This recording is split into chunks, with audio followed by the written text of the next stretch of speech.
what that is? Discipline. Selfish. No joke. We're legitimate. Let's fucking do this. Then do it. Do it 100%, because I'm trying to. We recognize that we are limitless.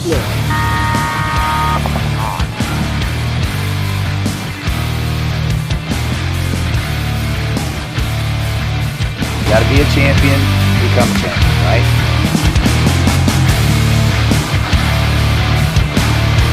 Winning is a habit because we create habits that lead to good execution and success. Welcome to episode 10 of The Coaches Show. I am Mike Bianca, joined once again with my good friend Ryan Gray. On today's episode, we'll have an update on the Miami Kings, and our special guest is none other than Xalo Almeida, who is a former player for the Los Angeles Ironmen, the Russian Legion, and several international teams. He's also a third-degree black belt in Jiu-jitsu and teaches capoeira. So I'm about to geek out with this guy. And not some of y'all know I used to train, I used to fight. So I'm really looking forward to talking to this guy. This is going to be fun. Yeah, Xalo also does. He's done some really interesting things with coaching, taking what he's learned from all of these different teams that he's played with, and has found a way to utilize technology, which helps him to support what he's going to do on the field. When he gets everybody together, they can kind of skip some of the steps in the process that we normally have to go through especially training young players. Brazil, where Xalo is from, is a massive country that is very young in paintball. So, but Xalo is not. He's been around a long time. We'll let him kind of get into his story.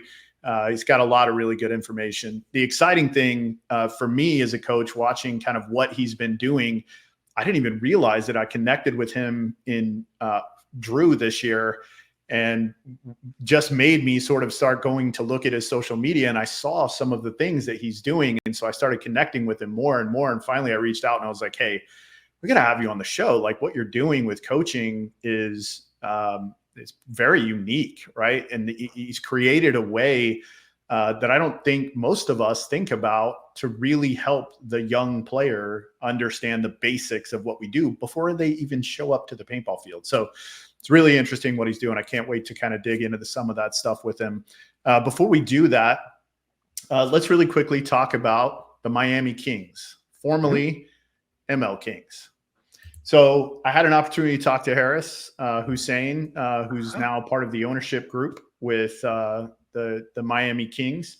They had a tryout 2 weeks ago, or weekend before last, and they made some roster changes. They really cut down. Kind of one of the things that they wanted to do was get the roster down to 8, which he felt like that would be a more manageable size for them. Charlie's still involved. He's still going to be coaching the team. But they did release Mingo, Ricky, and Jimmy all left the roster. They did pick up a couple of guys that are going to be kind of developmental players for them. I asked for last names. Unfortunately, he didn't have them. A young man named Nico from Cali, who played with the DMG semi-pro team last year. And then another young man named Caleb, who played with the Jits. So those two guys are going to be coming on. They've already secured most of their sponsorship for 2024. They're going with Max Sportswear for all of their soft goods, as far as jerseys, things like that. That's right. And makes the Coaches Show gear for us, as well as they're going to stick with Lux, BK. And then with paint, they're going to do weapons and GI. So I think they're using weapons for practice paint. And then they're going to do GI for their tournament paint. So quick little update on them. Looks like things are moving in the right direction for them. They did have a great turnout for their tryout, but just they didn't really want to add too many bodies to the roster, and really were looking more for developmental players who weren't going to take too much time away from their starters. So looks like the ML Kings, or Miami Kings, have a really good plan going into 2024. It's always good to have a plan. It's always good to have a plan. Certainly better than not having a plan, right? Right. And, honestly, having a plan that doesn't work, just like making a decision that may not work, at least you made the effort, right? So not that pretend. It's interesting to me that they're going for a developmental approach. So I'm looking forward to seeing how this goes. I really am. That actually makes me happy. We need more of that. Absolutely. Well, and I was kind of concerned about some of the young guys they picked up. Jackson Blue, who came from the Killers. I didn't know he didn't get a ton of play time, a ton of spins early in the season last year, but late, the fourth event, Chicago, the last event at World Cup, he got a lot. Jackson played a decent amount, and I think he's a player with a ton of upside. So I'm really excited to see what he's going to be able to do. It will also be neat to see what Harris and Kyle Berry can do together. They both stay alive well. They both shoot well off the break. It'll be interesting to see what they do. Oh, and I think John Woodley, he didn't really tell me what was going on with Woodley. I asked him, and we didn't really get to an end spot with Woodley. So we'll kind of see where that ends up. It's going to be interesting for sure. It sounds like they just got a whole lot more offensive, and I'm not sure if that's possible, right? They're already such an incredibly aggressive team to begin with. So, and I may be wrong. I may be reading that. They definitely err on the side of aggression, and I think you're still going to see that. Yeah, I agree. So right before we jumped on, I was talking with Kevin Fillers of Major League Paintball, and they are working on getting all of the details kind of ironed out and completed for the summit. And so I have a little bit of that information to share today. So here is the website for the summit. It's mlpbevents.com/event info, which this should be live by the time the show goes live. Hopefully, if it's not, then you're going to get a sneak peek at things while they're changing it. Right. But so the summit, for those who don't know, this is what used to be kind of like the paintball extravaganza. It's now transitioned and is being run by Major League Paintball. This is going to happen the Monday, Tuesday, Wednesday, right after the Las Vegas event. So you can see here a little bit of some information about the summit itself, kind of what you'll be able to get. Now, keep in mind that this content here is specifically for store and field owners. And then down here, for all of us who are not store and field owners, this is the stuff that we talked about a couple of shows ago. On Monday, March 11th, there'll be some town hall meetings hosted by Major League Paintball for the NXL, WNXL, ICPL, where athletes can attend the meetings and share some of their input with Major League Paintball for the 2025 season. So there'll also be some breakout sessions there. You and I think, are going to do one where we're going to talk a little bit about coaching. I think there's also going to be one about team development, and then also one for people who are considering opening a paintball field. Outstanding. This is exciting stuff. This is the type of trajectory we need to be taking. I'm really looking forward to attending the party on Sunday evening after the event. I'm really looking forward to that roundtable on Monday. That'll be really cool. I was just about to talk about the party a little bit. For those who are staying over, you can grab a room at the Sahara, especially if you're going to be enjoying some libations after the award show or during the award show. You can stay right there at the Sahara. There's the lodging cost right there, really inexpensive. And the party. So during this party, there's going to be an award ceremony, if I recall. Yeah, so the party is kind of the award ceremony, right? I apologize. No worries. Don't worry, people. Nobody's getting up and giving speeches. I've been assured that there will no one be getting up and giving speeches. Yeah, so here's we posted this video already on our pages. So just kind of talks about what that's going to look like and what the party's going to be. But that'll be Sunday evening after the Las Vegas tournament. So excellent. Looking forward to it. Not much longer now. No, good stuff, right? Like it's pretty exciting. Speaking of exciting, I'm getting excited about getting this man in here. Yeah, this has been one that I've really been looking forward to since he and I reconnected, and I started kind of paying attention to his social media and what he's doing. It's really exciting. He's again, I the depths that he's gone. I don't want to give away any of his story, but the depths that he's gone to try to keep paintball kind of alive in Brazil and grow it. And Brazil, is a massive country. It's larger than the U.S. by a long shot. Tons of people. And Xalo has kind of dedicated his life to trying to make sure paintball stays alive there and continues to grow. But then bringing in what he's doing with the digital platforms, he's able to not only help people in his country, but all over the world. So yeah, let's bring him in. Hi. Hello, sir. Welcome. How would you say Mike, hello in Mike. Portuguese? Olá. Oh, okay. Well, now I feel really stupid. Easy one. We need to edit that part. Xalo, give us a little bit of your player history. Okay. First of all, it's a pleasure to be here with you guys and to talk about some ideas, about some stories, and some info. About my paintball story, I started playing paintball in Brazil back in the day, and I went to Russia for a tryout back in 2004. So I played with them for one season. Then I started playing US for teams like Jacksonville Raiders, Baltimore Trauma, LA Ironmen. I played 2 seasons with LA Ironmen, and we won the World Cup. The season was a really good time. And then I moved back to Brazil, and I moved with my family to Europe back in 2017. Then I started playing with European teams, Helsinki Cyclone, Benfica from Portugal, a lot of different teams. And on the last few years ago, I play also for Outrage Valence, a professional French team. And so I was teaching and helping athletes in Portugal for a few years. And I'm doing the same in Brazil and South America and Central America since 2004. So I've been around playing paintball and teaching, giving pro schools and learning all over the world. So how did you get into the coaching piece? Okay, this is a really cool story.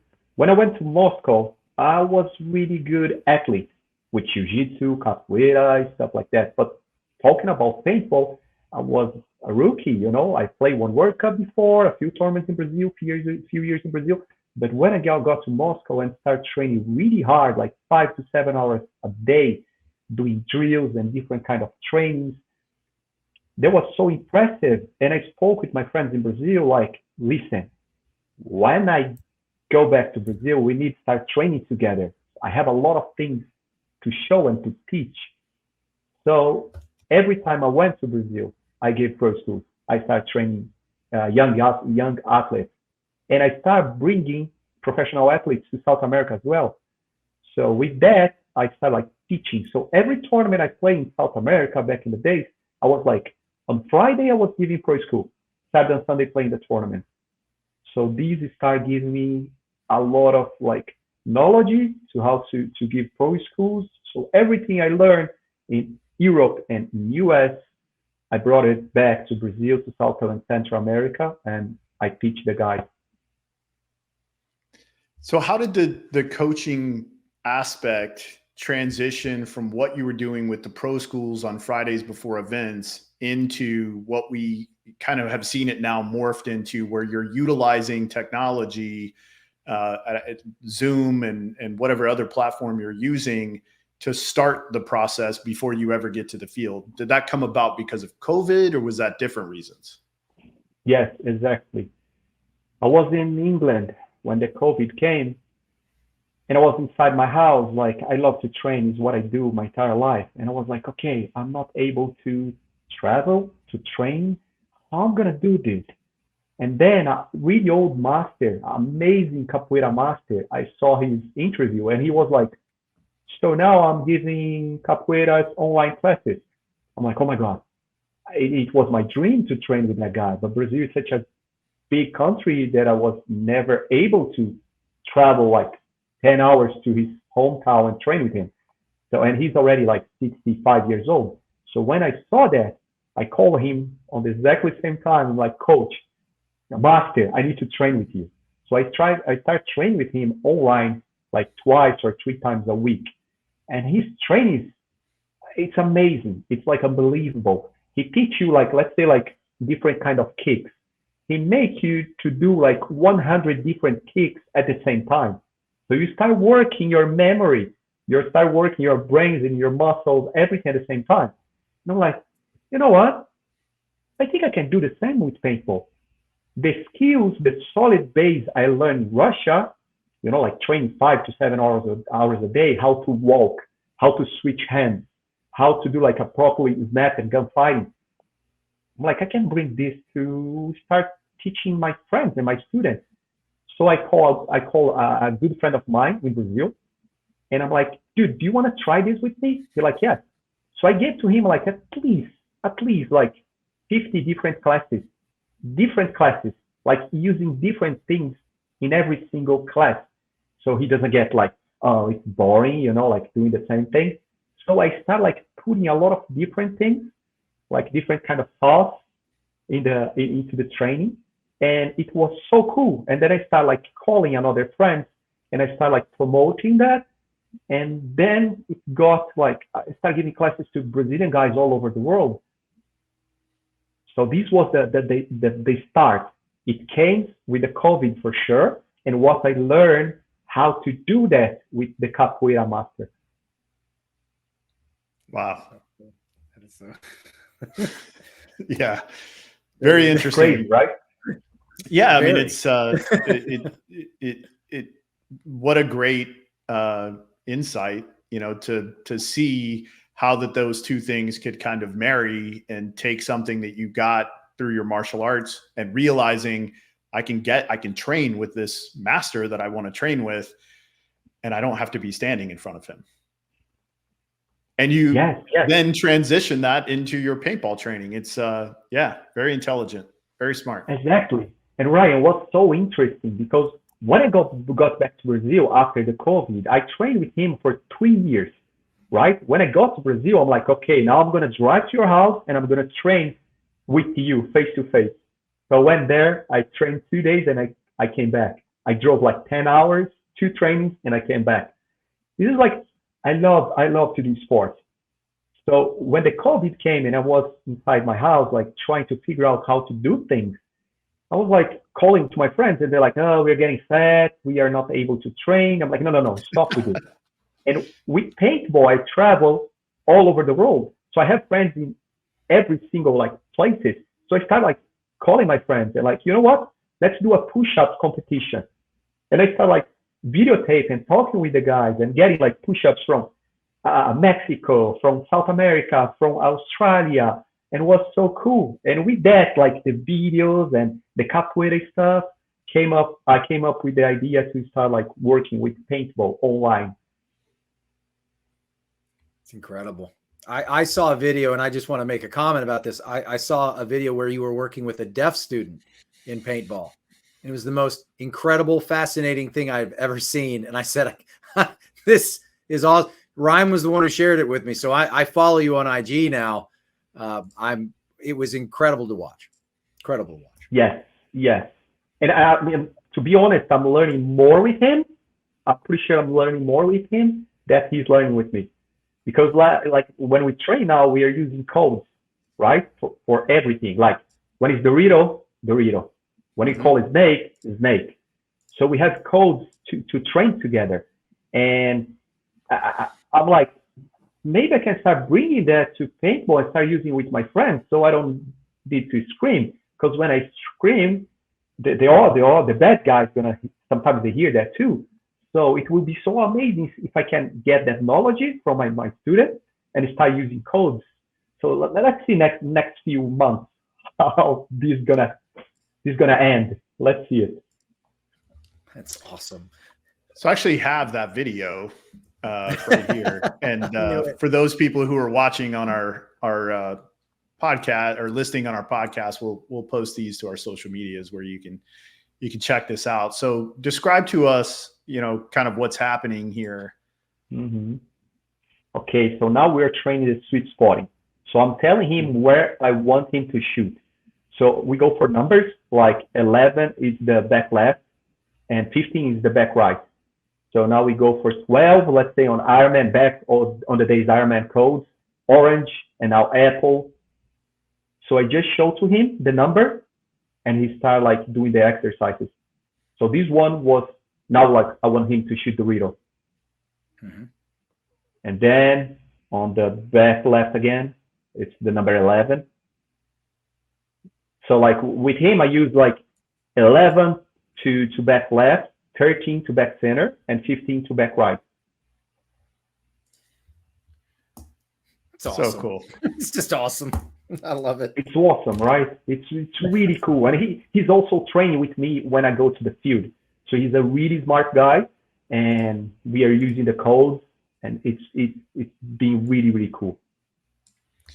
Awesome. One of the things you and I talked about that to me was really really interesting, but more that it's such a great process is the ability to be able to use technology to get these young players ahead of the game, so that by the time you get to the field, you're not talking as much about the foundational things, which hand to hold your gun in, which shoulder, don't be standing sideways with your hip to the bunker, being squared up, all of those things that when we do those kind of one-on-one clinics, we have to spend a lot of time with each player kind of figuring those things out. And you have it in a way that by the time those players get to the field, you have to spend so much less time as well. They already know a bunch of the codes. Exactly. So when I start doing this online training, I started like using a lot of reps and a lot of different trainings. But then when I got back to Brazil, we started having a new project like that. We saw you guys on the Nations Cup with like under 16, under 19, female, adults, every single team. And we're like, wait, we can do that in Brazil as well. We have 1 year to work on that. And I'm like, okay, but how am I going to be able to bring all the kids, all the girls, all over Brazil to the same place and train together? This is not going to happen. It's too expensive in Brazil. So I'm like, whoa, let's start with online training. So I started like calling them, and I put all of them together to train them. So we use codes, we use like basics and everything else. When we go to the field, it's much easier. Everybody knows we are all on the same page. So with this Brazilian national team project, we start working more with online classes. So like today I had 10 students from all over Brazil. Like last week we had 20 from all over Brazil. And the same, we keep working on the basics, on codes and everything else. And exactly how you said, when we get to the field, we don't waste time. Because like our under 16 years, our ladies and the under 16 years old, a few of those guys are playing like paintball for 1 year. They're really young. So like we're going to need to spend a lot of time when we get together, and we don't have time for this. It's time to play. It's time to put some good teams against us. And so when they get there and everything's easy, just, hey, you know what to do. Let's do this game plan. And I don't need to stop the training to show him how to run and shoot, how to left side, left hand, right side, right hand, basic stuff. But like on the Brazilian national team, the girls, there is some girls who are playing for like 3 months. They came from the airsoft. So the online training is like really, really important for us. It's fascinating to me because what you've done is you've taken that learning curve and you've increased it significantly from an efficiency perspective, where they're doing it at home. And so when you get them to the field, you can really, really focus and operate on the things that really matter most from a team environment. Instead of working on the individual skill sets when we're all at the field, we're now working in a team environment. It's fascinating. I've always believed that paintball's won on small details. Small details win matches. Small details win events. And you might appreciate this because as a jiu-jitsu practitioner, there's a very famous jiu-jitsu practitioner by the name of John Danaher. And he used to say, what most see as elite performance is really just the fundamentals taking to the full limits of their potential. And when you sit there and you take that type of martial art philosophy and you apply it to paintball, I've been trying to do it for years. I started the whole Zen in the art of paintball. Now I'm doing the coaches show with Ryan, and I've been trying to make that adaptation, been trying to take those philosophies from my own martial arts background and trying to apply it to paintball, because ultimately I was talking to a friend about this today. Paintball is a combat sport. It is a fighting sport. It's just a team fighting sport. And so if you can take those principles and those concepts, especially the fundamentals, and apply them and increase that learning curve at a younger age, man, you're going to have some monsters on the field. Yes, yes. And one cool thing about the online paintball, the online training, when I was in Portugal talking with a really good friend from Sweden, Max Lundqvist, I was like really angry because I was not able to train paintball as much as I want on that time. I was not in US, I was in Portugal. So he was like, Xalo, what are you talking about this? Paintball for you is a hobby. I'm like, hobby? What are you talking about? I worked with paintball for 20 years. It's not a hobby, it's my sport. Not, buddy. How many times do you practice during the week? Just practice on the weekend. You're like, oh, cool. What a nice sport, huh? Like, wait, yeah, that's right. But how am I going to be able to train Wednesday nights, like Tuesday nights in Portugal? I was not able to do that. And when we start like doing the online classes, now there is kids, the athletes who are training with me like twice a week during the week. So there is like athletes, if you ask them like, what sport do you do? I do paintball twice a week, plus during the weekend. You're like, yeah, that's a sport. So besides all the basics, the codes, everything else that we practice, we also practice like, you don't need to go to the gym. Let's go to the paintball training. You know, like how many times you saw a guy getting shot because he was tired? You know, like he was like holding his gun for 2-3 minutes and then he got sloppy shot because he was tired. Oh, I'm sorry, I'm tired. No, let's train that. And I use that with the kids, like using codes. Like when I want them to hold the line, like you will not let the snake pass, right? So hold that line. Oh, it's hurting. I'm tired. Can I switch my legs and use my elbow to rest? I'm like, no. And we use the code Lisbon because it's a line. So Lisbon. And then like different things. It's in Portuguese, it's much easier for me. But when I want the guy to go to the front, to forward, I say France. In Portuguese, França. So he stepped forward. So little things like, for sure, like who plays professional paintball knows all the tricks and all the codes. But for these kids, like when they get to the field and I scream like Suzuki is 3 guns off the break shooting snake side, it's huge for us, for a kid who is playing like for 2 months. He gets to the field and like, hey, Suzuki, nobody knows. The Brazilian guys, even the old players, like in Brazil, they don't use codes. They didn't play professional paintball in the US. So when they say like Dakota, it's because there is 3 guns off the break to the real side. And the kids, like with 1-2 months playing, they can get that really fast. So there is a lot of things on these online training that we can help to improve. When the kids get to the field and go train with Coach Ryan, it's really easy to talk to the kids. That's great. It really is. That's great. It's the Hurricanes implement Zoom calls. We'll have Zoom calls, but we'll do 3-dimensional field walking, but we're not actually training that way. Although I think we're starting to see, what is it, the Oculus or what have you. People are starting to play paintball that way, but I did want to make a comment that I'm sure Max was too busy getting ready for some photo shoots or some modeling or something. It's probably why he didn't have the time. That's his brother. Oh, is it his brother? Yeah, his brother Alex was the Hugo Boss guy. Yeah. Both specimens. They look very similar. I have a pretty good Max story I'll tell you guys later, but we were in Norway and Max and Alex showed up at this fjord we were swimming in Norway. and it was Max, Alex, one other guy, and like 8 girls. I was like, of course it is. Of course it is. Of course it is. That's right. Yeah. Ryan, he came to Brazil. He came to Brazil with me to teach paintball, and some nights I was not even able to see him. I'm like, dude, be careful. You don't even speak Portuguese. No, it's all good. The girls are taking care of me.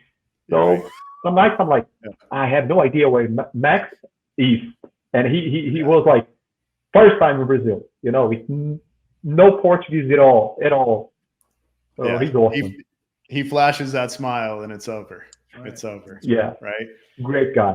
Special guy. Yeah, for sure. He's one I miss seeing at events. And his brother too. Alex was a really sweet guy. So I actually got to meet Alex long before I met Max, when Alex was playing with Ground Zero way back when. So yeah, like late 90s, early 2000s time period. So it was a lot of fun. So I don't want to derail us too much because we can talk about those stories all night. But so one of the big things that I'm kind of taking away now is, did you start this project with the the Brazilian national teams after the Drew event?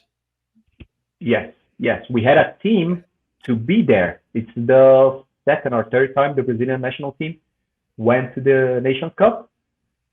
But when I saw the organization of you guys, when I saw like young kids, like young ladies playing, I'm like, we need to have this in Brazil. And in Brazil, the paintball in Brazil is getting old. I'm like, how am I going to be able to bring young kids? You know, it's not easy. Maybe like my son, my friend's son, it's one thing. But to start getting these kids around Brazil, and also the ladies, we never had like let's say like a serious ladies team in Brazil. So when I saw you guys doing a really nice work with the different coaches, I spoke with a friend of mine, Camacho. He's a really good with organization. I'm like, dude, we need to do this. We're getting old. Maybe it's our last chance to do something big in Brazil and to help the sport to grow. So let's put some thoughts together. I'm like, hey, the online class will be amazing. So we start like talking with every single like girls who play paintball. Oh, I play airsoft, not paintball. Oh, you need to try. Come on, let's try with us. So she started like doing online classes with no loader, with strange markers, you know, it's all good. But then he came to the field and we borrowed like a few guns and they started playing like, oh, paintball is so much, it's amazing, so much cooler than airsoft. So I want to play paintball now. So now we have a team we have between 15 to 20 girls all around Brazil. And we are trying to put 7 together to go to France. So this is our mission, like let's say like the last step, but the most important thing for me is to have all these girls and these young kids playing paintball in Brazil. So in our project now, besides, we're not talking about the adults and the vets, we're just talking about young and ladies. We have around 30 to 40 athletes all around Brazil, and kids who are like playing for the national team. No way. It's impossible.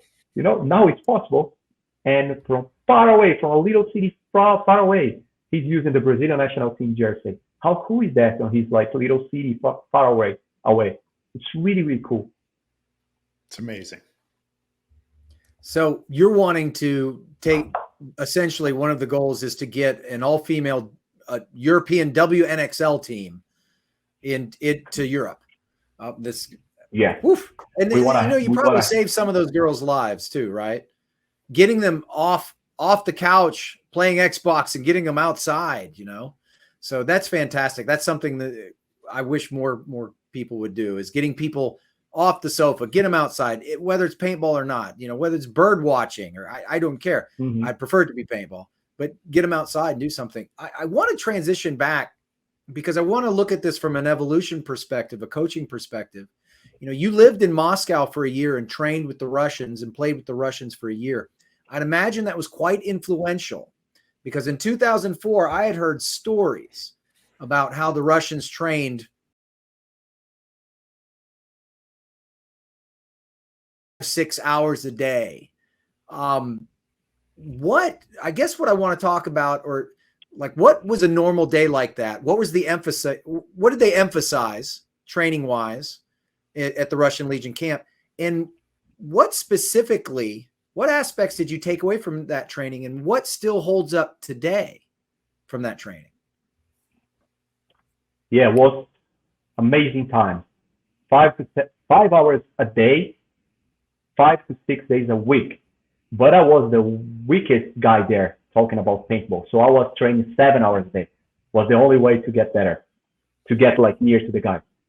So the training there was amazing because we have different coaches, like fitness coach, drill coach, all the staff guys. So it was like a really like professional team. I was getting paid to train paintball. You know, I have my apartment to share with my friends, my teammates. I was every single day at the Russian facility, and the training was like a lot of fitness, and a lot of drills. Playing paintball, games, only Saturday and Sunday. And Saturday, we do a fitness training really hard for 2 or 3 hours, and then we go to the field. So when we start going to Europe, because before 2004, I saw Russian Legion playing World Cup. They are just a regular European team. That's it. You wearing, with all my respect, wearing pajamas was like the Russian team. When I went there and saw their training like so hard, so seriously, with a fitness coach, training coach, every different like kind of coaches, and doing these amazing changes, like they really put some studies to the sport, how to do a perfect gunfighting. So on my tryout, I was like trying to gunfight against Mishka Knyazev. He shot me 3 times on my in the same finger. I was like, dude, what I'm doing here? I'm gonna leave, go back to Brazil, like beautiful beaches and food and train, warmer. What I'm doing here? I'm like, no, I want this. So the fitness part was really intense. On the first, and I was already a purple belt at that time, purple belt in Brazilian Jiu-Jitsu. So I was like giving classes and training, competing every single weekend. So I was in good shape. But when I got to Moscow, my first 3 months, I was training, sleeping, and eating. That's it. I was dead all the time. But the training was so hard that in 3 months, I played my first professional tournament in USA, and we won. It was the first time a known American team won in US soil. Was the first time, and I was there like 3 months training with those guys and playing professional in US. That was like amazing. I was like, I didn't understand the game, at all, but my skills, I remember to like Xalo, just run Dorito 2 off the break and start like gunfighting with those guys. That's it. I was shooting like 2 guys off the break. I'm sorry, not off the break, but when I went to the Dorito 2. And all these fitness drills, like it was so good. My sprint got so much better in a few weeks. You know, so like all my basics, I learned in Russia. I remember during the weekend, the coach was like, okay, everybody to the paintball field. Let's play a game. I'm like, yes, not you, Xalo. You go there. And little steps. I was doing little steps and switching hands for like 2 hours. I love those coaches, but I hate them as well. That's the best coach. That really is. The best coach. So if I still playing paintball, if I'm doing like these online really cool things, I owe a lot to those coaches because they taught me all the basics, all the skills, and I'm still using that. Yeah, so to kind of using a lot of those drills that I'm sorry, Ryan, go ahead. No, that's what I was going to say, to kind of go back to Mike's question, you know, the fitness part of it obviously holds up, right? That's still a big key component to today. You know, you need to be in really good shape. A little bit different because we play less points, right? You know, back when in 2004, we played 25 points in a match, you know, now you play 7 to 12 points in a match. You know, 12 is a lot in today's paintball terms, but the fitness side is still really important, especially going back to kind of what you were talking about earlier, holding a lane, being able to keep your gun steady and without having to use your knee and keeping your posture correct, keeping everything square and right. But then also some of those technical things, like you mentioned, gunfighting. Gunfighting's gunfighting. That really hasn't changed that much, right? So I would assume gunfighting probably held up. Are there some other things you can think of that you learned there that still today are key components to the game? All the basics, let's say about sweet spotting. They have like, they put on papers, everything back on that time. Like, Xalo, okay, now it's your time to run 20 times to the corner, right? And they had the same sweet spotter shooting the 20 times because they wanted to see the stats. How many times the guy shot me? So when we went to the tournament back in 2004, we had coaches putting everything on paper. Like, that kid from that team went to the corner 5 times and he got shot 2 times. So we're going to put a gun on him. So like these basics, like stats back on that time was like really, really important. So a lot of like little different things. Like, I remember on that time, I was like going to the God bunker and I supposed to went to the snake. So from the God, I was like popping up and shooting one ball to the back center, went to the snake. And then I'm like, oh, back center is out. You know, like, because we trained that so much. And we had okay, in the morning, we had like 3 hours training and we had 2 coaches with us to train like 5 guys. So the coach was on my back, like checking my snap shooting, my sweet spotting for like 2 hours, you know, like, and then every single month we had tests to see how much we improved. And if we pass on tests, we got some bonus, like money-wise. So what was there? Like, okay, you have 10 seconds to do 10 snap shooting. And okay, Xalo, pull-ups, push-ups, the same thing. You sprint, you should get better every month. So like little things that made a lot of difference. And on that time, I remember when we went to US, like the gunfight on that time from Americans were like different. The way they do, I remember like to see them like doing a different way. And the Russian was like more like a boxing, like dodge, you know, like boom, boom, boom. So it was like a big thing. I think like today when I see like the pro playing, everybody like their skills are amazing. Like everybody does like amazing. But back on 2004, 2005, I think was a big difference. The time the Russians were able to train, to practice every single day with coaches, right? With coaches all the time, like teaching you all the time. And the experience I got in US, this is like a different story. The understanding about the game I got in US, but all the skill, the basics in Russia. So the training was really hard, but who likes to train was amazing. It did seem like the old Russian Legion back in the early 2000s played more of a choreographed game than a.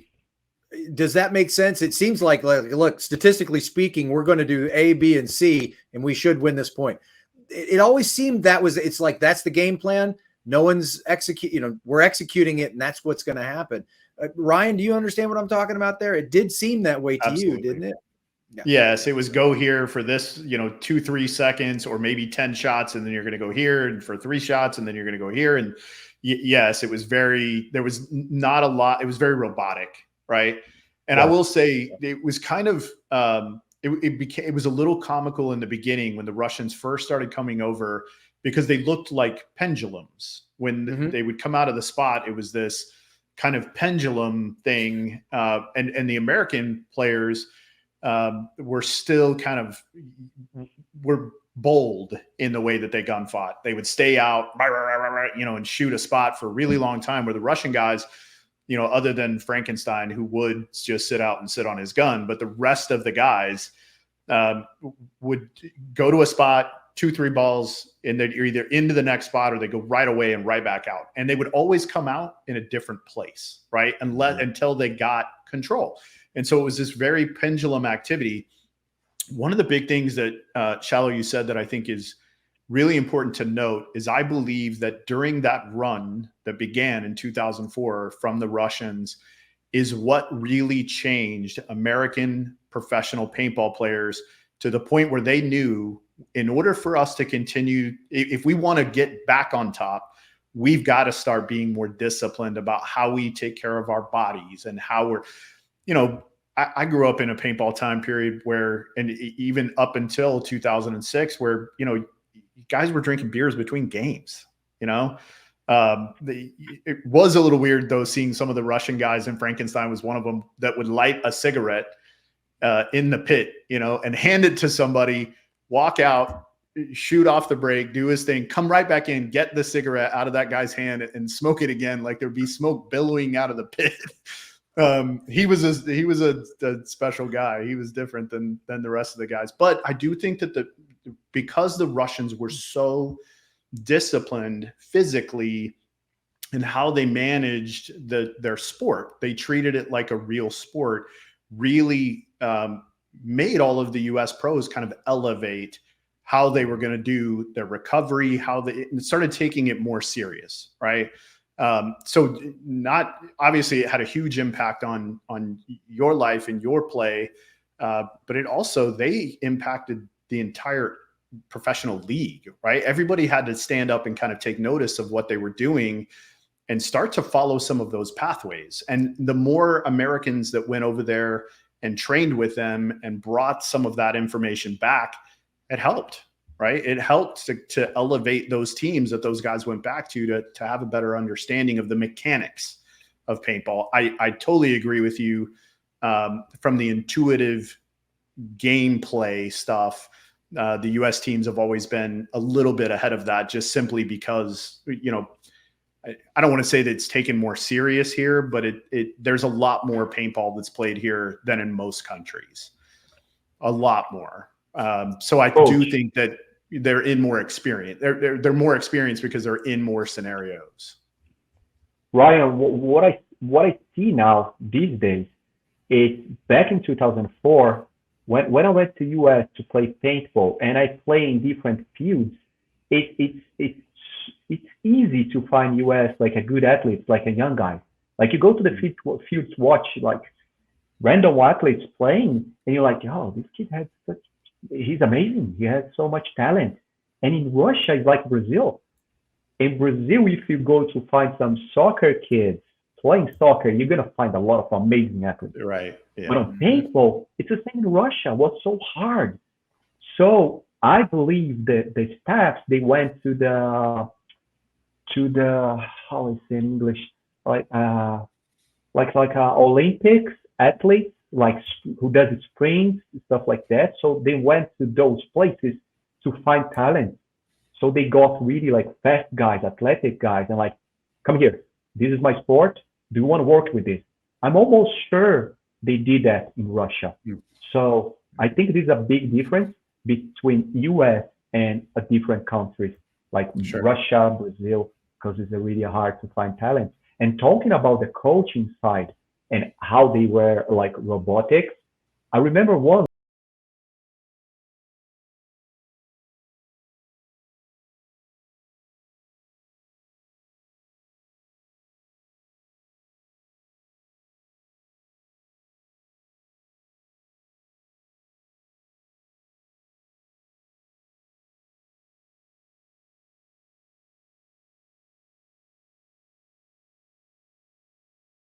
Everything that Nico was doing and all other athletes were doing was exactly what he wants. And about Frankenstein, Peter Vasiliev, one of the best players I ever saw. He taught me a lot. Yeah. Sergey sounds like a villain from the old Johnny Quest movies, but I got to tell you, I love that story. I am going to use that one. It's not you playing, it's my mind. I love it. I love it. It's good stuff. Well, and I always talk about, I say the mind is the weapon, right? The mind is the weapon, heart is the fuel. So good stuff. Good stuff. Well, I'm going to bring in another video, if that's okay, Mike, unless you have anything else on that. Yeah. I'm going to bring in another video and you can describe to us kind of what's happening here.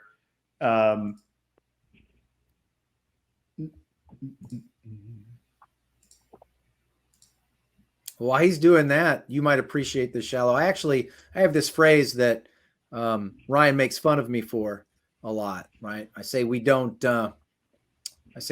lose, we learn. And a lot of people don't know this, but I actually took that phrase from a Brazilian jiu-jitsu practitioner, right? Mm-hmm. And I remember the quote was, "There's no losing in jiu-jitsu. You either win or you learn." And it was one of the Gracies that said that, I think. But I wanted to share that real quick. To be clear, what I say is, whether you learned or not, you still lost. You still lost. Losing is losing, right? Like losing is losing. Yeah. I understand that what we do is really hard and it's really hard to win. But the reality is if you lose, even though you learned a lesson, you still lost. It's a game of centimeters. That's right. Okay. So you want to set this video up, kind of tell us what's going on here? Sure.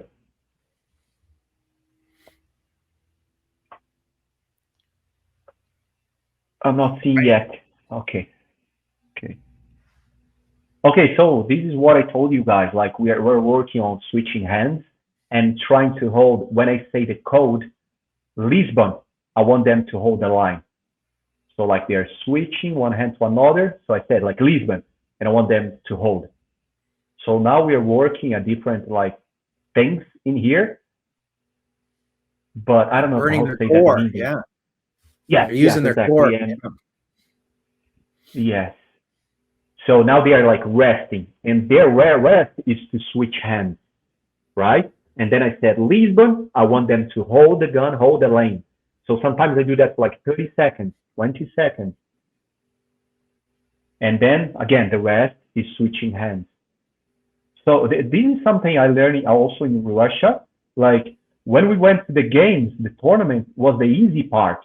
The hard part was before and after the games. Because after the games on that time, they're like, okay, let's do some drills. I'm like, we just won the tournament. Let me go party. Let me go enjoy. No. It's time for fitness. So the games during the tournament was the easy part. So this is the same I'm trying to do with the kids. Like this brings back to also to martial arts.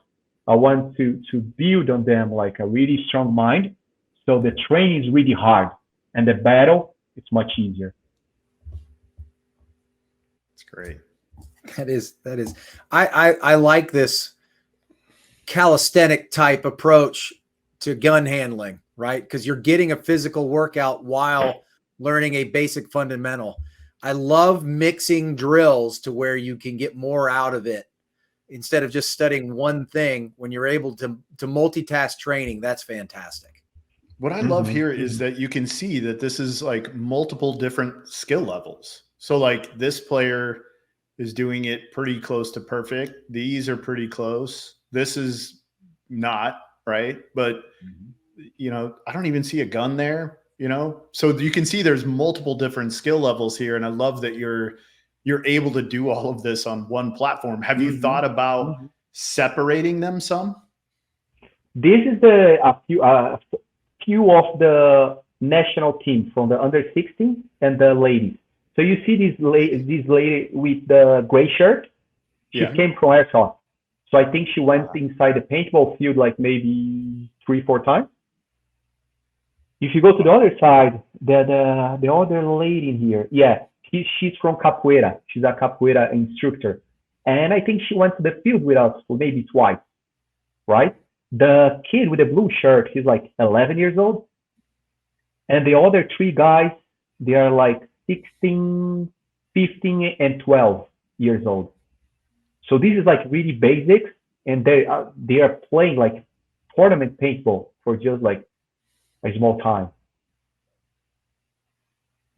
This kid with the black shirt, he never came to Sao Paulo to train with us. I went to his city, he trained with me once or twice. He played scenario, and now he's playing airsoft tournaments with us. From all over Brazil, different places, really far away. It's really cool. Yeah, really cool. It's very exciting. Yeah, very exciting. So, how do you, when somebody wants to be trained by you, what does that process look like? You have an online sign up? Do they just send you messages through social media? Like how does someone sign up for this? You have a website? Yeah, they can find me on the social media. I think it's the easiest way. and then I like to do one test before he pays. I don't want him to pay before he try that. So a lot of kids like to come and train and see how it is. And like Xalo, I just prefer to go to the field. I'm like, so good. So I want them to see before. So then we start doing like weekly, or like once per week, twice per week. And I have students who are training with me for like 2 years, and from all over different places. And it's hard to teach kids from different countries because of the time zone. So I used to have one kid from Las Vegas. He was training with me like 6 a.m. on his local time. I was like, Xalo, I just want to train with you before I go to the work. I'm like, okay, let's do that. So he did good. He trained for 2 months, but it's really hard. But this is the easiest way to find me on social media. We talk about it. And another thing, this national project that we're training every week, we have no sponsors. It's all for free. These kids are training for free. So it's something that we are putting our heart there to make it happen and to make sure we're going to have young kids, females, playing paintball in Brazil.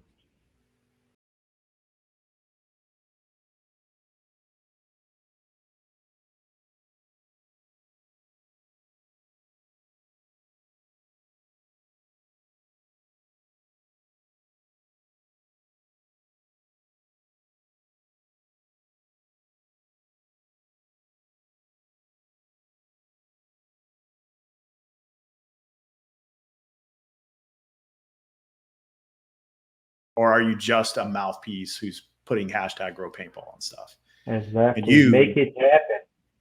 You are doing it. Yeah. It's fantastic. So I'm going to bring another video in here. You can tell us what's going on with it. And again, if you're listening on the podcast, I'll put these up on our social media so you can follow along.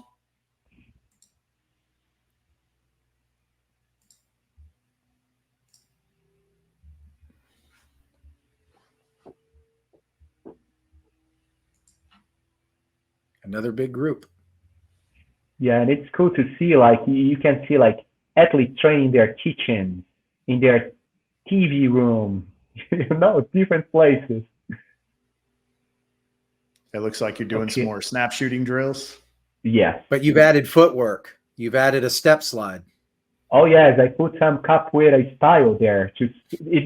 We work a lot on coordination and, like, different drills. What I want them to feel, it's like, whatever happened in the field, they got used to it. It's harder doing our training. So I want them to switch hands with only one foot in the ground, right? And do that for like 2 minutes. So when something happened on the field, then they need like to switch a step. It's okay. They did that on the online training. So it's no news. And in here, we are like the same, like, this is kind of what I learned in Russia, to the basics. Like when you do the snap shooting, you go slow and come back fast. Go slow, come back fast. So we're doing that on both sides. And for sure, after that, I will put some codes. So them to go low or to go higher and switch hands. So drills like that. Very cool. I think Xalo may have locked up a little bit there. Yeah, but I'm listening, you guys. Yeah, you're frozen on our end. You're frozen. Okay, hey, there you go. There he is. He's like water. Yeah. Yes, I'm in jungle. Internet in here is not that good. Oh man, we've had so many audio and video problems our last 2 episodes. So glad this one's going well. It's been a little bit of chaos. So let's kind of dive into how your martial arts background has impacted your paintball training. Yes, let's. Great. Yeah, I think it's all connected. Like on my paintball career as an athlete, I think jiu-jitsu and capoeira came with me all the time. Like to be comfortable, to have courage, to go to different places, to like I don't feel pressure. Like this is something like It's like, oh, Xalo, World Cup, the last game, and that is like 2,000 people watching. Oh, even better. But the other team is so good. Oh, even better. So this is something like with the martial arts, and my entire life training and learning, like, it's not easy. Like jiu-jitsu is not easy. You get like tough times all the time. You get like a huge guy with his belly on your face trying to choke you up, like hurt you, get your arm, you know, and you get used to it to that. You don't feel pressure and you don't show that. So you're always like, cool, it's always easy. And then when you go to the paintball field, you know, you don't feel the pressure. So this is something really good. Like when I work with students that they already train jiu-jitsu, it's much easier. Like I see these days, let's not say the new generation, because there is cool things and bad things about all generations. But when some young athletes, when I need to talk more like tough, you know, sometimes they like feel like hurt. You know, you hurt my feelings and stuff like that. But I know if you train jiu-jitsu, this will not happen. You can be rude with them. They don't care. It's all good. They're just going to learn, you know, and know the focus, the concentration about the martial arts. For sure, you can bring that to the field. And like, let's say like jiu-jitsu is a lifestyle. So you get so many good things and you are able to use that in the field. You are like when I went to trauma, right? It was a fast and interesting story. I practiced with them. They were like, oh, you came from the Russia. You were with us in our team. I'm like, wait, you guys never saw me playing. No, but you came from Russia. But I'm Brazilian. Can we practice together before? Yes. So we went to practice against Philadelphia, America. And I did really good, right? It was really good. Amazing times. Everything went nicely. When finished the practice, I saw like a circle and I was in the middle. And the guy's like, okay, so you're the jiu-jitsu fighter, yes? I'm like, yes. So you're going to fight against Tyler. I'm like, I'm not fighting against no one. Jiu-jitsu is like what I do for work. I'm not fighting against kids. Oh, you will. There is no way you can escape from here if you don't fight against him. Okay, no problem. You know how much worry I was about that? Nothing. Was fun for me. You know, it was a good time. But I just don't want to hurt the kids. I was there to train, you know, like to train paintball. Anyway, I fought against him. It was really cool. He's a really tough kid with a really good background of wrestling. And I choked him. I submit him maybe like 20 times. And the kids never saw that. The kids were like, we never saw Tyler getting beat. I'm like, yeah, it's normal. And then I saw Dave Faison, the big dude. I'm like, you're next. I'm like, okay, if I fight with him, then everybody will be. He just finished with the two biggest dudes in our team, so all good. When we finished the practice, went to hotel, Rob, the trauma owner, Xalo, come here, please.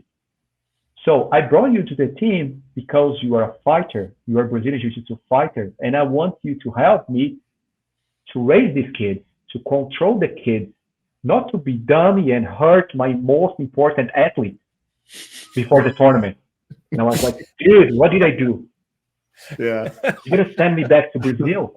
I'm like, Rob, I'm so sorry. He's like, yeah, I know. But help me with the kids. Use your jiu-jitsu, your martial art to help teach the kids. Right? So this was a really important also lesson for me. But Tyler he's a really tough guy. He didn't have problem at all. He played the tournament really good. But this is something that I was using my jiu-jitsu and my capoeira martial arts my entire career. In Russia, in US, all over this place. So what I'm hearing is that your martial arts background has given you a confidence to approach the sport of paintball with no fear. There's no fear. And that's so important to have. That mentality is important to have in this sport, right? You know, when a coach asks you to go do a run through that you know is going to get you blasted, but it's important, it needs to happen, or what, all these different aspects. So no fear is that's what you're telling me. The greatest thing that the martial arts brought to you was that that confidence. Yes, exactly. The confidence and the self-control, like Self-control. the worst thing can happen, you will be cool with that. So I'm not just talking about inside the paintball field. I'm talking about during my life. I got some, like, let's say, like some disease and some bad times and some injuries. And okay, I'm ready for anything. Like the martial arts put this in your mentality. Like Mike, you were doing martial arts for a long time. So, like, let's say if this is right in English, the Bushido, Yes, sir. the code Way of of the the warrior. samurai. Right. Exactly. So this is not new. This is like from Japanese samurais back in the days, and we brought this. The old masters brought this to jiu-jitsu. So this is something like self-confidence, respect, be humble.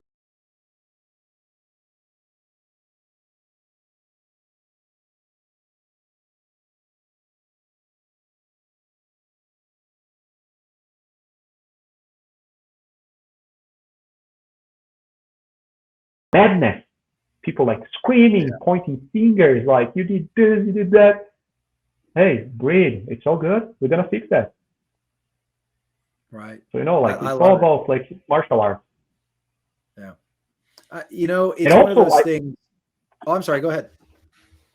Also about everything I learned in US, like playing with Nicky Kuba, huge heart, really angry that dude. Every time he got angry, he started doing push-ups. So if I cannot control myself inside the pit, this happened a lot of times, I start doing push-ups. So thanks, Nicky. I do a lot of push-ups. I'm good again. Coach, I'm ready. I love it. I love that aspect. I love that confidence. A lot of that, like you, I derived from that. In the martial arts also more of a lot of people look at it from a self-defense perspective. And I guess that's where a lot of my coaching aspect, or rather my style of coaching or style of play, comes from. The defensive mentality in paintball boils down to one simple concept, and that's minimizing risk.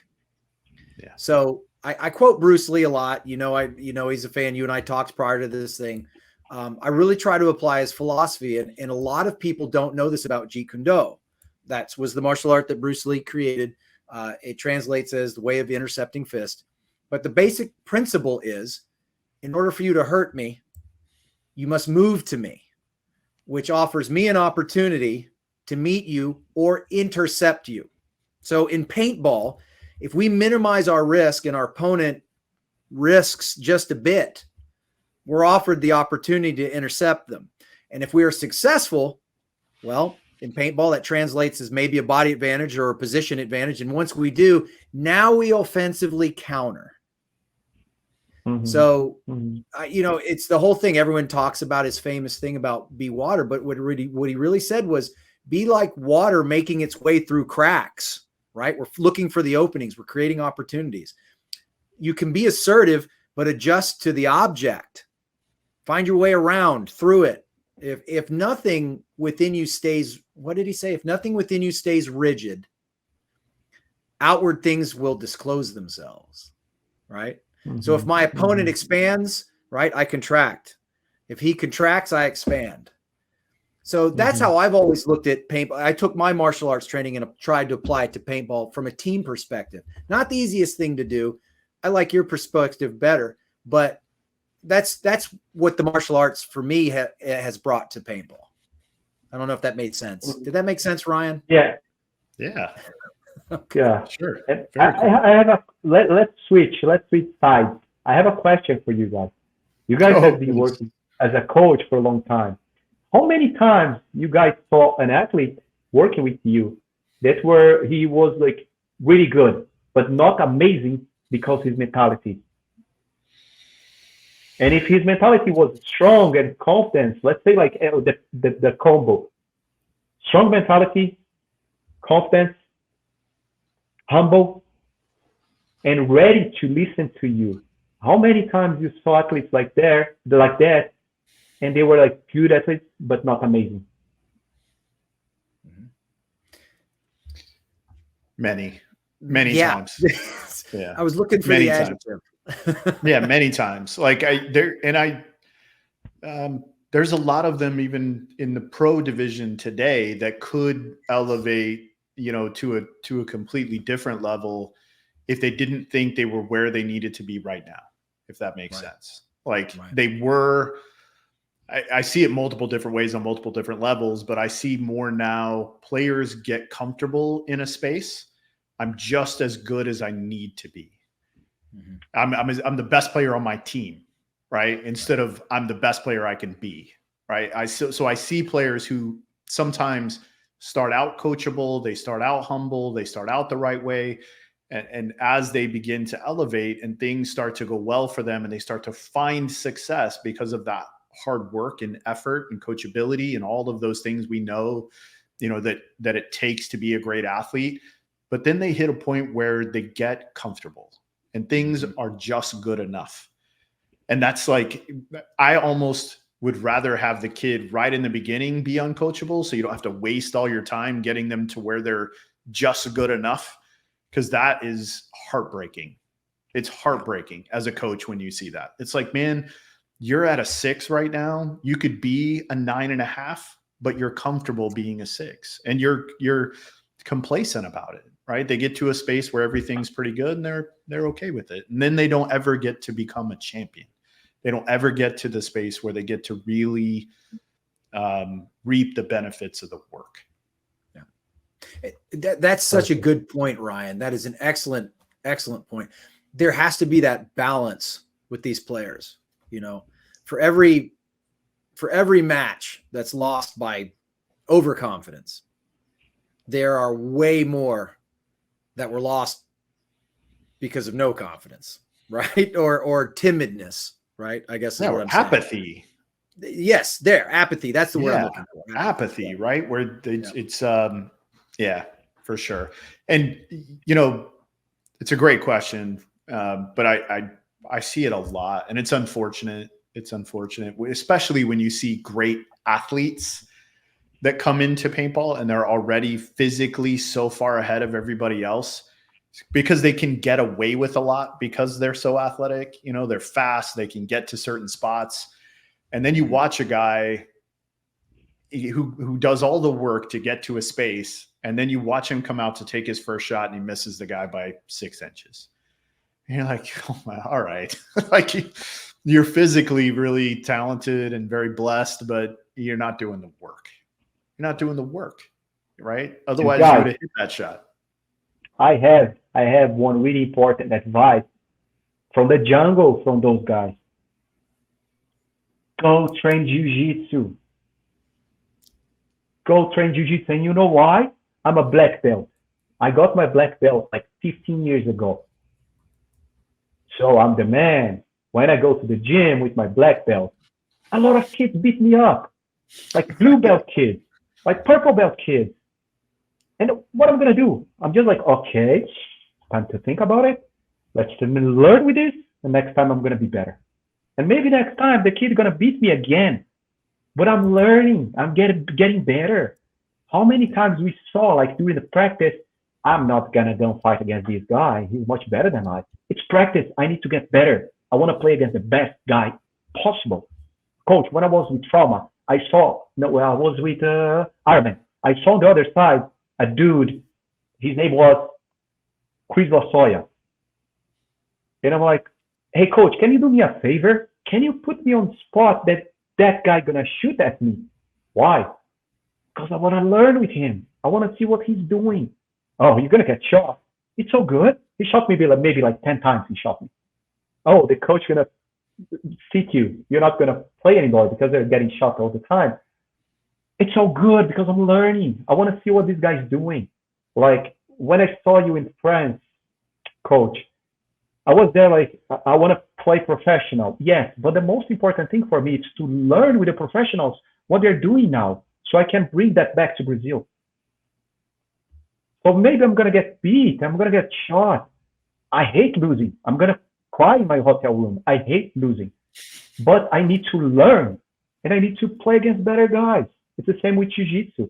But jiu-jitsu, you cannot choice.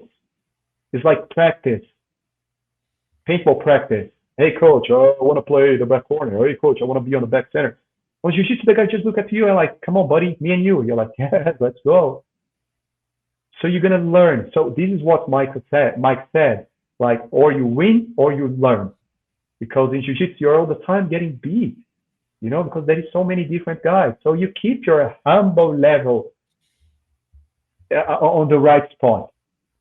Yeah. I got to quote Bruce Lee again then, since we're moving on that, right? We shouldn't fail. We shouldn't fear failure. We should fear taking a low aim, right? Yeah. In great attempts, it is glorious even to fail. And the concept is being always give 100%. 100% always. And if you know that you gave 100% and you gave your best, yeah, you still lost, Ryan. I know. You still lost. But at least that next day you can turn around and you can say, yeah, I lost, but I won't next time. It's that call out mentality that we talked about, right? It's that call out mentality. I'm going to get better. I'm going to get better, you know? So that's what I love. Fantastic. But to be clear, I do think, Mike, that your group this year had some times where you lost, where you got beat by a team that was playing better than you were. Oh, right. 100%. And that's a loss that as a coach, I'm not happy with it, but I'm comfortable with it, right? Because I understand they're better than me today, right? That's right. And so I'm okay with those losses. The losses that I talk about, where we talk about learning lessons sometimes, and I know when you get beat by a better team, that's a great lesson, right? Great lesson. There's a lot of opportunity for growth in there. When you get beat because you get penalties, because you don't do jobs, because you're sloppy, your game plan is bad, you don't follow the game plan, right? The laundry list of things that occur when a team has weird culture or things, like Xalo mentioned it earlier, the pit gets chaotic, right? That has such an impact on what happens on the field. When those things occur, those are the ones I'm talking about, where it's like, that's not a lesson. We know all those things. You know what I mean? Like, we know all that stuff already. That's not a good 100%. Lesson. Yeah, but I do. There are times where I do believe that losing is a lesson, right? Right. Keep in mind, it's still losing, there's opportunity for growth in some losses. In losses that you have to own all your shit. That's not a good lesson, right? Like, because you know all of those things. You didn't come in with the right mind frame, the right mindset, the right culture, the right attitude to play the game. Right. You don't have to keep bringing up World Cup. You don't have to keep bringing up World Cup. I'm just, but it's a new year, Ryan. It's a new year. I talk about, like, my expectation for my groups is to be as perfect as they can be. Right. Not all groups are made the same. People's perfect is different, but I expect my group, when we go play, to be as perfect as they can be. If you're at level 6, I want you to be the perfect level 6. If you're at level 8, I want you to be the perfect level 8. And that's my expectation.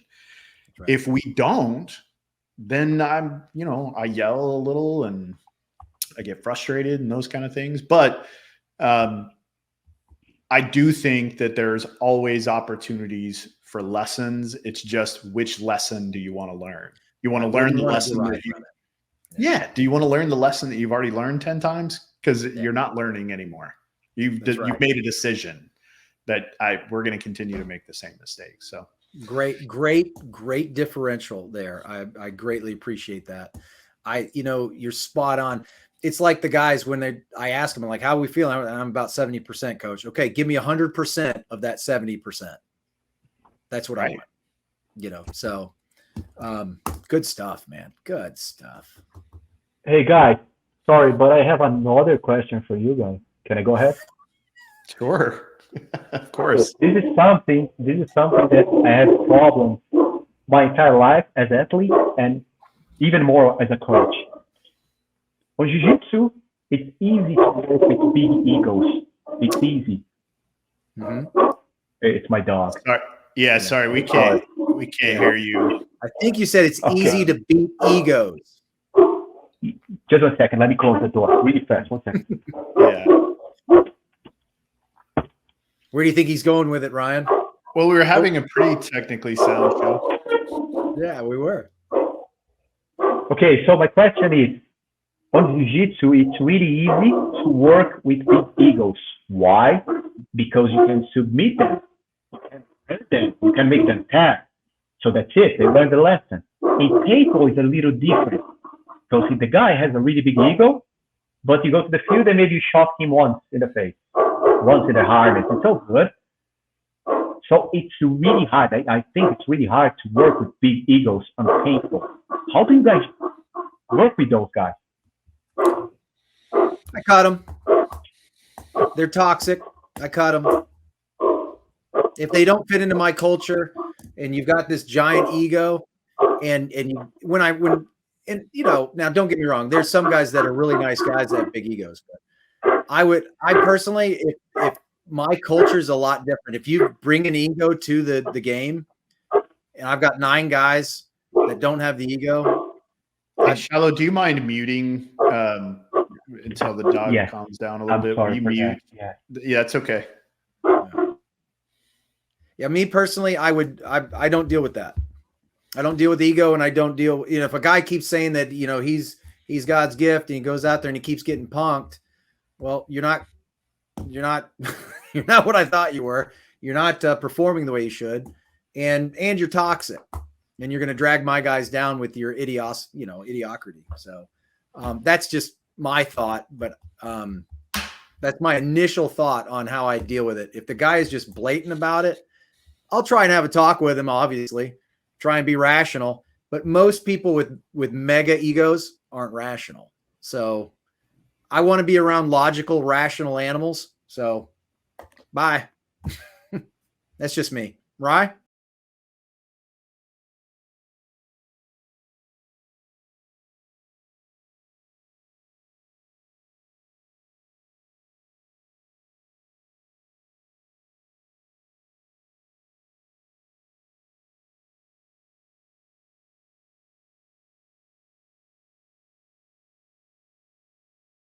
Mike, I cut him. But I think it's important to have some ego. You know, I want guys who have a little bit of FU in them, you know? Yeah, but that's confidence. To me, that's more of like that. That's more of a confidence thing than an ego. Yeah, but I think you have to have an ego to have that kind of confidence too. You know, you've got to, you know, there is a fine line between confidence and ego. There's a fine line, but when a player crosses it and again goes into if they care more about the name on the back than they do about the name on the front, when the ego gets in the way, then it's time to make a change. It's time to move that player along and, you know, let them maybe get a little sting of being cut. Because really you're doing them a favor. That's right. You are. You're you're teaching them a lesson, right? You're tapping them a little bit. You're submitting them a little bit. And now there's somebody else's problem. Yeah. So. And what we hope as coaches is that wherever they end up is a really good place and they're going to grow and, you know, those things are going to change for them. That's right. So good question. Yeah. Great. Love it. Thanks. So how can fans of paintball help you? Is there a way that, you know, with what you're trying to do with the Brazilian national team, how can fans of paintball be helpful? Do you have some sort of way that people can monetarily support what you're trying to do? Are there ways that, you know, the paintball community can support what you're doing? Yes, for sure. We need all help possible. We have in our social media on Instagram, the national team, let's say like their page. So you guys can get there, or with myself, get in touch with us. And we are needing help with everything, like paintball products. What is the Brazil national team page? Let me get the name. Yeah, why don't you give us... Yeah, I sent to you later. Yeah, and we can put it in the in the comment or section below, the description section below the video. Yeah. Okay, great. We need help with everything like paintball products, like jerseys, pens, and also like people who help us to make things, to go to the field with the kids, like basic stuff, be with us, help us, like on this project, we are getting like old athletes from all over the place, and people are really into it. I think it's a beautiful idea, and I really hope and I believe we're gonna make it. We're gonna see you guys in France, but we need all kind of help. There is some like 13 years old that we're just like, okay, I take care of this kid. I'm paying his paint, I'm paying his entrance fee on the tournament. So all help is important. Okay. Love it. We'll see what we can do. I bet we can Absolutely. find you some help. Let's do Thank it. you so much. Thank you so much. It's great. Well, And I Xalo, thank wish- you so much. Sorry, Go ahead. Coach. Sorry. I No, wish you're good. we had a little bit of the American mentality talking about sports in Brazil. Right. That will be amazing. Just a little bit of the mentality I saw and I learned from you guys in American soil. I really hope we have a little bit of that mentality in our paintball sport in Brazil. Well, it sounds like you're doing a good job of getting that started. So keep up the good work. Thank you so much, Mike. Thank you so much. Yes, sir. Xalo, thank you so much, man. It's been a real pleasure. Hang out in the green room. We'll talk as soon as the show is over. It's been a real pleasure, man. Ryan, thanks so much for having me here. And I just want to say thanks one more time to all my friends all around the world who helped me on my career, teaching me, sharing the field with me, playing against me and together with me. It's been an amazing trip. Thank you so much, guys. Humble guy. Thanks, buddy. I agree. I'm looking forward to cultivating that relationship more. Yeah, man. I think we should try to see what we can do to help get them some jerseys and get them some things they need to participate. I think it's cool. Brazilian team might look pretty good in some, I don't know, hurricane blue or something like that. What do you think? Well, I was thinking I was going to talk to Charles at Max. I know. I knew what you were doing. See what he I can was do. actually going to talk to Charles too. All right. Well, About next week. hurricane blue. Yeah. I don't think those are their national colors. I know. Yeah. Next week, Travis Lemansky will be coming Travis on the show. Lemansky, that's right. Infamous. Talk to us about Team Infamous and what's going on over there. And we've been really blessed. We've had some pretty fantastic guests on, and Travis is just adding to the pile, Well, thanks everyone for tuning in. Make sure to like, share, comment. If you are listening on the podcast, please become a subscriber. That helps us a ton. You can also follow the pages, all of our social media pages, and remember to be responsible. Do your part. That's right. And hey, and swing by Max Sportswear and look for some The Coaches Show swag. What that is? Discipline. Selfish. No joke. We're legitimate. Fucking do this? Then do it. Do it 100% because I'm trying to. We recognize that we are limitless.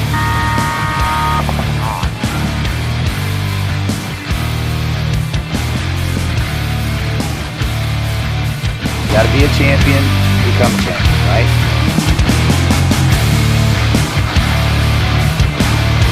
Winning is a habit because we create habits that lead to good execution and success.